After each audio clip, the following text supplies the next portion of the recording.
Saudi अरब में कोई बेनमाजी नहीं मिलेगा, कोई बेनमाजी नहीं।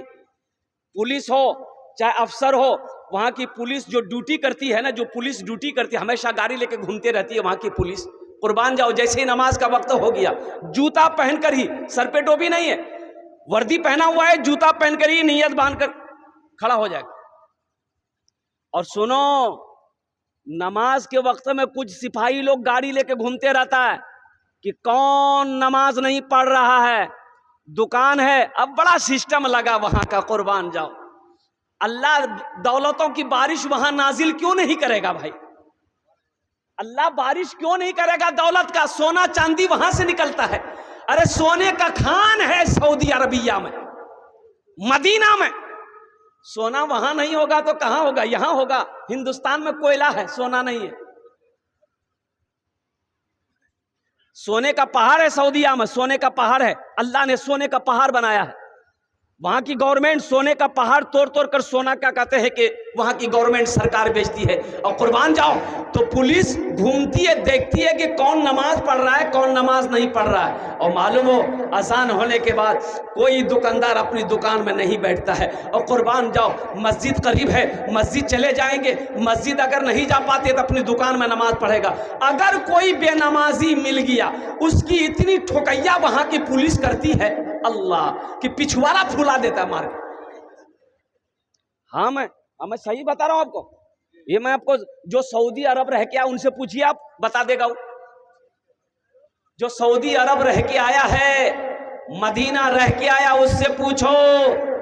और कुर्बान जाओ, वहां अगर कोई आदमी शराब पीता है, लाग वो शराब पिए, लेकिन नमाज नहीं छोड़ता,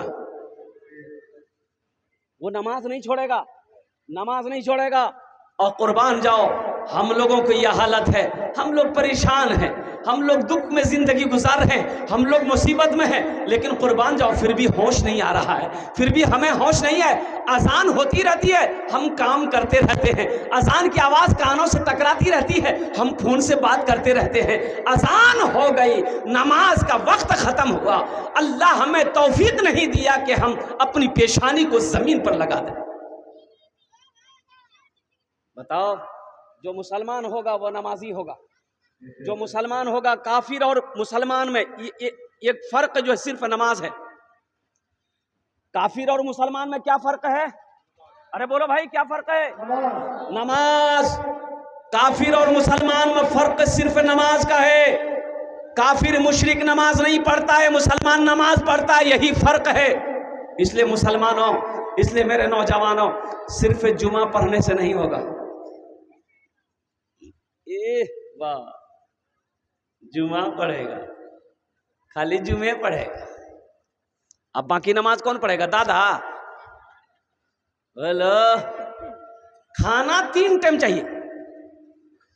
ये फैक्ट्री, जो फैक्ट्री 3 टाइम खाना चाहिए, और नमाज पढ़ेगा हफ्ता में, तो खाना भी हफ्ता हफ्ता खाओ। अल्लाह की नेमतों को 3 टाइम खाते हो, 4 टाइम खाते हो, और अल्लाह के आगे अपनी पेशानी को झुकाने का मौका 1 हफ्ता के बाद आता है। शर्म की बात है। एक नौजवान जुमे के दिन वजू बना रहा था बैठ करके, उसका एक साथी आया, बोला अरे की करे जाओ? बोला वजू बनाओ। बोला वजू चक्र मेरा वजू मां छुड़ी तो चल चल चल, लोटा वहीं छोड़ दिया। बोला ठीक है, बोल रहा। और मस्जिद चला गया, 1 रकात नमाज छूट गई, 1 रकात नमाज मिली, तो नमाज के बाद अपने दोस्त का शुक्रिया अदा किया कि भैया तो ठीक है बोल रहा, अगर वजू के चक्कर में रहते थे 1 रकात नमाज नहीं मिलती। नमाज हुई? अरे बोलो, नमाज हुई? बेकार जिंदगी को तू अपनी सवार ले, बेकार जिंदगी को तू अपनी सवार ले, तौबा का दर खुला है खुदा को पुकार ले, तौबा का दर खुला है खुदा को पुकार ले, खुदा को पुकार ले। इतना ही मुझ फकीर के कासे में डाल दे, या रब मदीने जाने का रास्ता निकाल दे, या रब मदीने जाने का रास्ता निकाल दे। मस्जिद के बगल में एक आदमी का घर था। अब वो पालता था भैंस। क्या पालता था बोलो? तो इमाम साहब ने एक दिन हाथ पकड़ा। देखिए बहुत सारे लोग हैं यहाँ पर हमारे बैठे हुए, अच्छा मस्जिद के बगल में घर है लेकिन फिर भी नमाज नहीं पढ़ता। ये अफसोस का मकाम है, ये अफसोस का मकाम है। एक आदमी की गाय मस्जिद में घुस गई। क्या घुसी भाई? बोलो भाई। अरे इधर देखिए भाई, क्या घुस गई? गाय घुस गई। इमाम साहब देखा कि गाय मस्जिद में आ गई है तो इमाम साहब लाठी लिए 4-5 लाठी गाय को मारे। जब तक गाय वाला पीछे से आ गया तो इमाम साहब से झगड़ा करने लगा, अब मेरी गाय को काहे मारे? तो इमाम साहब बोला कि मर्दूद, गाय मस्जिद में आ गई, गोबर कर देगी तो मस्जिद नापाक ना हो जाएगी? तो गाय वाला बोला कि हजरत ये तो जानवर ना है, इसलिए मस्जिद में आ गई, हमको कभी मस्जिद में देखे आप? बोला कि हाँ बात तो सही है, ये जानवर है इसलिए मस्जिद में आ गई, हमको कभी मस्जिद में देखे? ये मुसलमानों का हाल है। कुर्बान जाओ, आज हम कूटे जा रहे हैं, आज हम पीसे जा रहे हैं और मस्जिदें हमसे छीनी जा रही है। तुम्हें होश है? अल्लाह पूछेगा मुसलमानों, अल्लाह पूछेगा, अल्लाह पूछेगा, तैयार रहो। बाबरी मस्जिद हमसे छीन ली गई, कुर्बान जाओ। क्यों छीन ली गई?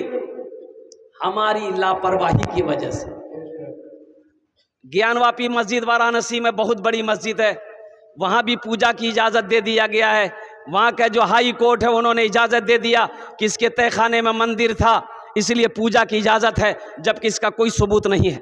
4000 मस्जिदों पे हमारी नज़र है। हिंदुस्तान में जो बड़ी बड़ी 4000 मस्जिद है उस पर उनकी नज़र है। मुसलमानों एक बात याद रखना, अगर हम लोगों की दूरी मस्जिदों से ऐसी बनी रही तो कसम खुदा की एक दिन ऐसा आएगा कि सजदा करने के लिए ज़मीन नहीं मिलेगी, सजदा करने के लिए ज़मीन नहीं मिलेगी। गोश्त खाने से होगा। ए भैया की गोश्त खेलो, चर्बी चले एकदम उंगली में चर्बियां नहीं छूटे। अल्लाह के फरिश्ते इतना मारेगा ना, सर का बाल उड़ा देगा। आप किस होश में हैं? आप कहां हैं? मुसलमानों की जिम्मेदारी क्या है? इसलिए मुसलमानों सुनो, अपनी मस्जिदों को आबाद करो। इंशाअल्लाह आप अल्लाह के घर को आबाद करोगे, अल्लाह तेरे घर को आबाद करेगा। अल्लाह तेरे घर को आबाद करेगा। मस्जिदों को आबाद करो, अल्लाह तेरी जिंदगी को आबाद करेगा। जो नमाजी होता है, और कुर्बान जाओ, जब बताया गया हदीस के अंदर में आता है कि जब कोई किसान फजर की नमाज पढ़कर खेत में चला जाए, बारी में चले जाए, कारोबार में चला जाए, वो खेत में गया, वो किसान किसी पौधे में हाथ लगा दे तो अल्लाह के रसूल इरशाद फरमाते हैं कि अल्लाह उस पौधे में बरकत पैदा फरमा देता है। सोचो, मस्जिद के बगल में घर था, भैंस पालता था बेचारा। तो इमाम साहब ने कहा, रे बाबू तू भैंसे के चक्कर में रहे कि नमाजो पढ़वे? तो बोला कि हजरत हमरा टाइम छे, तो देखे जाओ हम कितना परेशान नहीं। तो हजरत ने कहा कि सुन, ये भैंस काम नहीं दे तो, ये भैंस काम नहीं दे तो नमाज पढ़, ये भैंसिया तुम्हारी ज्यादा दूध देगी, नमाज पढ़। बोला की बोली जो? भैंस दूध देगी? बोला एकदम देगी, अभी 10 किलो दे रही, नमाज पढ़ोगे 15 किलो देगी। बोला ठीक है, तो पहले कहने बताया हम सुबह फजर ही आ जाएंगे। बोला जो नहा धो के रात में तैयार हुआ, फजर की अजान 5 बजे होती थी, 4 बजे भोर में मस्जिद पहुंच गया। अजान हुई, नमाज पढ़ा, नमाज पढ़ के जब घर पहुंचा ना, देखा है वो भैंस मर गई। बोला हो अल्लाह, ई कौन करिश्मा बेले हो? और कुर्बान जाओ, दौड़ा दौड़ा मस्जिद गया, इमाम साहब से बोला, इमाम साहब गजब हो गया। बोला क्या हुआ? बोला इमाम साहब अभी ना फजर पढ़े आपके पीछे। बोला हाँ। बोला कि हजरत फजर पढ़ के घर गए, ये एक भैंस मर गई। तो इमाम साहब ने कहा कि अल्लाह तुम्हारा इम्तिहान ले रहा है। क्या तुम डर गए? बोला नहीं नहीं डरे नहीं है। तो बोले जो घर, जो घर आ गया। जोहर की अजान हुई तो बड़ा डरते डरते मस्जिद पहुंचा कि कहीं दूसरी भी ना चली जाए। नमाज जोहर का पढ़ के जैसे ही घर आया, इत्तफाक कहिए, इत्तफाकन कहिए, दूसरी भैंस मर गई। बस सर पकड़ के बैठ गया, बोला हम समझ गए नहीं है, 5 वक्त की नमाज है, 5 भैंस हमारी चली जाएगी। एक भैंस का बच्चा ना चिल्ला रहा था। भैंस का बच्चा को हम लोग क्या बोलते हैं? पर्रू। अरे बोलो ना पर्रू बोले जाए। तो पर्रू चिल्ला रहा था, ना दाना खा रहा था ना पानी पी रहा था। तो ये आदमी बोला कि ज्यादा चिल्लाओ मत, 2 फर्ज पढ़े, 2 चली गई है, तुम्हारे लिए फर्ज नहीं पढ़ेंगे, 2 नफल पढ़ेंगे, तुम भी चले जाओगे।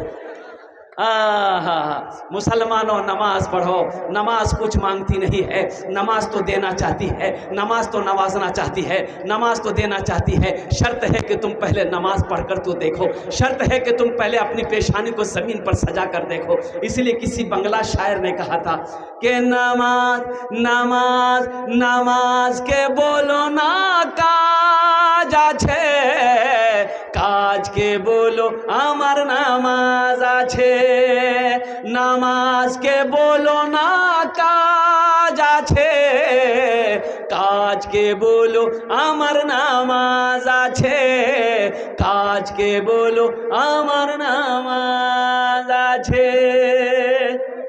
इंशाअल्लाह मेरे बच्चों, आज तक जुमे की नमाज पढ़ते रहे, आगे भी पढ़ते रहो, लेकिन इस जलसे से एक पैगाम लेकर उठो मेरे बच्चों कि हमसे भूल हुई है, हमसे गलती हुई है। सिर्फ हम जुमा पढ़ते थे, 5 वक्त की नमाज नहीं पढ़ते थे। इंशाअल्लाह वादा करो कि आज की फजर से लेकर मौत की सुबह तक इंशाअल्लाह 5 वक्त की नमाज पाबंदी के साथ पढ़ेंगे इंशाअल्लाह। कितने लोग तैयार है? हाथ उठाओ इंशाअल्लाह। ये पक्का वादा है? अरे पक्का वादा है कि कच्चा वादा है? हाँ, हम इमाम साहब से कहना चाहेंगे कि इमाम साहब बस समझ लिए, जितने लोगों ने हाथों को उठाया है, मुझे उम्मीद है कि कल मस्जिद में जगह नहीं मिलेगी, कल मस्जिद में जगह नहीं मिलेगी। या अल्लाह इन हाथों को उठवाना मेरा काम था, या अल्लाह इनके दिलों को बदलना तेरा काम है, अल्लाह इनकी ज़िंदगी को बदलना तेरा काम है। या अल्लाह तेरी बारगाह में मैं दुआ करता हूँ, या अल्लाह हम सबको नमाजी बना दे, या अल्लाह दीन का सिपाही बना दे, या अल्लाह मर्द मुजाहिद बना दे, या अल्लाह मैदान जंग का गाजी बना दे। या अल्लाह मैं दुआ करता हूँ तेरी बारगाह में, या अल्लाह जितने लोग यहाँ पर बैठे हैं सबको खाने काबा का हाजी बना दे। आमीन बोले हम। ये नमाज जो है, ये नमाज देखिए कितनी हिकमत है। रोज़े का हुक्म ज़मीन पर आया, हज़रत जिब्राइल अमीन अलैहिस्सलातु वल तस्लीम रोज़े का हुक्म लेकर ज़मीन पर आए। शहर रमज़ान अल्लज़ी उनज़िला फ़ीहिल कुरान हुदल लिन्नास व बय्यिनातिन मिनल हुदा वल फुरक़ान। हज का हुक्म ज़मीन पर आया, ज़कात का हुक्म ज़मीन पर आया, वाक़िमुस्सलात व आतुज़ ज़का, ये आयत ज़मीन पर उतरी। लेकिन जानते हो मुसलमानों, मेरे बच्चों सुनो, जब नमाज की बारी आई तो अल्लाह ने अपने महबूब को अर्श पे बुलाया। सुभान अल्लाह बोला था माशाअल्लाह। अल्लाह ने अपने महबूब को अर्श पे बुलाया। अच्छा ये अर्श है कहाँ? हाँ, पहले आसमान, दूसरा, तीसरा, चौथा, पांचवा, छठा, सातवां आसमान के बाद है सिदरतुल मुंतहा। क्या है बोलो? सिदरतुल मुंतहा। सिदरतुल मुंतहा के बाद है अल्लाह का अर्श, और अल्लाह का अर्श के बाद है ला मकां। कोई मंजिल नहीं, ला मकां है। कुर्बान जाओ, अल्लाह ने अपने महबूब को बुलाया, अपने हबीब को बुलाया, सारी गुफ्तगू हो गई। अल्लाह के रसूल चलने लगे जब, तो मेरे अल्लाह ने कहा मेरे महबूब ठहर जाइए, तोहफा लेते जाइए। कहा कि अल्लाह क्या तोहफा है? तो अल्लाह ने कहा मेरे महबूब ये 50 वक्त की नमाज है, मेरे बंदों के लिए ये तोहफा है। 50 वक्त की नमाज। कितने वक्त की नमाज? अच्छा एक बात बताइए हमको, ये 50 वक्त की नमाज अगर रह जाती तब क्या होता? वाह, आदमी खाना खाता कि नमाज पढ़ता? लेकिन अल्लाह की हिकमत देखो, कुर्बान जाओ। हम तो ये कहते हैं कि 50 वक्त की क्या कर 100 वक्त की भी नमाज अगर हो जाती तो इंशाअल्लाह जो पढ़ने वाला है वो पढ़कर दिखा देता, जो पढ़ने वाला वो पढ़कर दिखा देता। सुनो, छठे आसमान पे हजरत मूसा अलैहिस्सलाम से अल्लाह के रसूल सल्लल्लाहु अलैहि वसल्लम की मुलाकात हुई। तो पूछे, मूसा अलैहिस्सलाम ने पूछा, या रसूल अल्लाह क्या तोहफे में मिला? तो अल्लाह के हबीब ने इरशाद फरमाया 50 वक्त की नमाज। तो मूसा अलैहिस्सलाम ने कहा कि अल्लाह या रसूल अल्लाह, मेरी उम्मत के ऊपर में 2 वक्त की नमाज फर्ज थी, बनी इसराइल के ऊपर में 2 वक्त की नमाज फर्ज थी, फजर और असर। फजर और, अरे बोलो भाई, फजर और असर। तो मूसा अलैहिस्सलाम ने कहा या रसूल अल्लाह, मेरी उम्मत के ऊपर में 2 वक्त की नमाज फर्ज थी, फिर भी मेरी उम्मत नहीं पढ़ पाती थी, ये तो 50 वक्त है, जाइए अल्लाह से कम करवाइए। तो अल्लाह के रसूल गए, कहा कि अल्लाह कुछ नमाजें कम हो जाती। कहा कि अच्छा मेरे महबूब, 5 वक्त की नमाज खत्म, जाइए। कितनी रह गई भाई? बोलो भाई। मूसा अलैहिस्सलाम ने कहा कितनी कम हुई? बोला 5। बोला फिर जाइए। फिर गए, अल्लाह ने फिर 5 कम कर दी। कितनी रह गई भाई? मूसा अलैहिस्सलाम ने पूछा रसूलल्लाह कितनी कम हुई? बोले 10। बोला फिर जाइए। 9 बार गए, 9 पचे 45 वक्त की नमाज खत्म। तो मूसा अलैहिस्सलाम ने पूछा या रसूलल्लाह कितनी रह गई? तो अल्लाह के रसूल ने इरशाद फरमाया 5 रह गई। तो मूसा अलैहिस्सलाम ने कहा 1 बार और जाइए। तो जो लोग नमाज नहीं पढ़ते हैं वो सोचते होंगे हा 1 बार और चले जाते तो झमेले खत्म होता।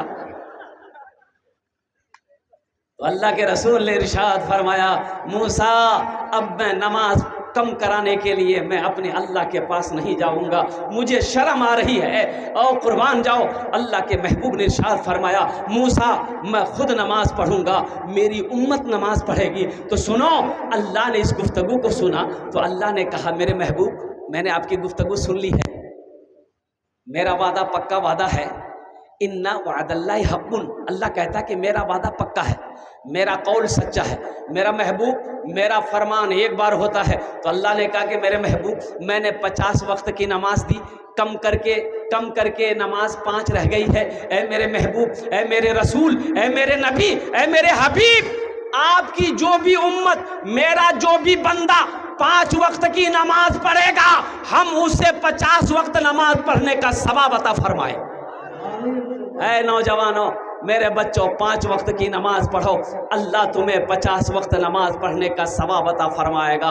इसलिए नौजवानों, नमाज कुछ मांगती नहीं है, नमाज तो देना चाहती है। नमाज कुछ मांगती नहीं है, नमाज तो नवाजना चाहती है। नमाज के बोलो ना, नमाज के बोलो ना, काज आछे, काज के बोलो आमार नामाज आछे, काज के बोलो आमार नामाज आछे। काम छूटता है छोड़ देना, कुर्बान जाओ नौजवानों, काम छूटता है छोड़ देना, बिजनेस में नुकसान हो रहा हो लेने देना, लेकिन सजदा कभी ना छोड़ना, नमाजों को कभी नहीं छोड़ना। और कुर्बान जाओ, कलकत्ते में जैश मोहम्मद अली, ये कपड़े वाला है, एक कपड़े वाला है, जानते उसकी कई ब्रांच, कई दुकानें हैं। अच्छा, बड़ी बड़ी दुकान है कपड़ों की। कुर्बान जाओ नौजवानों, ये मुसलमानों के लिए सबक है, हम लोगों के लिए सबक है। जब अजान की आवाज़ आती है ना, मस्जिद से अजान की जब आवाज़ आती है, अल्लाहु अकबर अल्लाहु अकबर, कुर्बान जाओ, क्या नौकर है ये कपड़े का गठरी लेके नौकर आ रहा था ग्राहक को दिखाने के लिए, उठा के चल रहा था, अजान की आवाज आई ना, वहीं खड़ा हो जाए, हिलेगा नहीं, गठरी लेकर खड़ा है, हिलेगा नहीं, जब तक अजान खत्म नहीं हो जाएगी वो गठरी को नीचे नहीं रखेगा। और सुनो, जैसे ही अजान खत्म हुई, नौकर भी, स्टाफ भी, मालिक भी मस्जिद की तरफ, दुकान ऐसी खुली छोड़ दिया। भाई ग्राहक बैठा हुआ है, लाखों रुपए का कपड़ा लेगा, ग्राहक बैठा हुआ है, पहले कपड़ा दे दो। तो सुनो, जैसे मोहम्मद अली का कहना है कि ग्राहक 1 लाख का हो, 1 करोड़ का हो, जब तक हम नमाज नहीं पढ़ लेंगे सौदा नहीं बेचेंगे। ये ना ईमान होना चाहिए, ये मुसलमान की पहचान है, ये मुसलमान की पहचान है। इसलिए मेरे भाइयों, मेरे दोस्तों,